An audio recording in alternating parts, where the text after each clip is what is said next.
Praise the Lord. இந்த உலகத்தில் மிகவும் கடினமான சூழ்நிலை என்னன்னு தெரியுமா?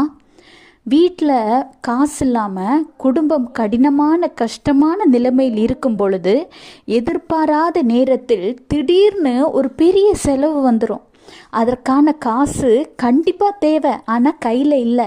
அந்த நேரத்தில் இன்னொரு நபரிடம் போய் அந்த காசை கடனாக கேட்டு வாங்கணும். அந்த மனிதன் அந்த நேரத்தில் எவ்வளவு வேதனைப்படுவான், எவ்வளவு கூனி குறுகி வெட்கப்பட்டு இதை எப்படி கேட்கறது, அவங்கள்ட்ட கேட்கவும் முடியாது ஆனால் கேட்காம இருக்கவும் முடியாதுன்னு ரொம்ப நெருக்கப்பட்ட சூழ்நிலையில் இருப்பாங்க.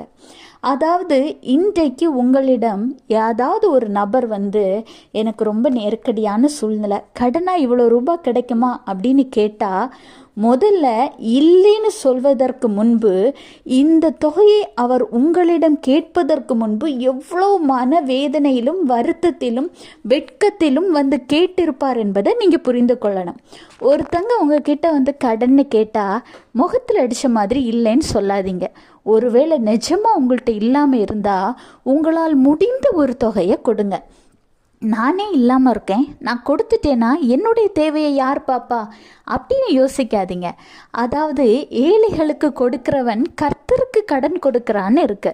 அதாவது கர்த்தருக்கு கடன் கொடுத்ததை அவர் திரும்ப கொடுப்பார். அப்படி இருக்கும் பொழுது உங்ககிட்ட இருக்கிற 100 ரூபாயில் 50 ரூபாயை நீங்கள் கொடுத்து உதவினா அந்த மாதத்தில் உங்கள்கிட்ட இருக்க அந்த 50 கூட நீங்கள் மீதி எடுக்கும்படி கர்த்தர் கிருபை செய்வார். ஆண்டவராக இயேசு கிறிஸ்து வேதாகமத்தில் சொல்லியிருக்கிறார், மத்தேயு 5:42, உன்னிடத்தில் கேட்கிறவனுக்கு கொடு, உன்னிடத்தில் கடன் வாங்க விரும்புகிறவனுக்கு முகங்கோணாதே.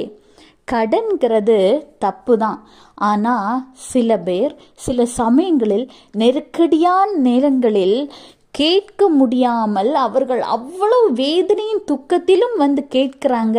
அப்படிங்கிறத நீங்கள் புரிஞ்சுக்கிட்டாலே நீங்கள் பெரிய தொகை கொடுக்க வேண்டியதில்லை, உங்களால் முடிந்த சிறிய தொகையை கொடுத்து உதவலாம். கர்த்தர் உங்களையும் உங்கள் குடும்பத்தையும் ஆசீர்வதிப்பார். Have a blessed day. Jesus bless you.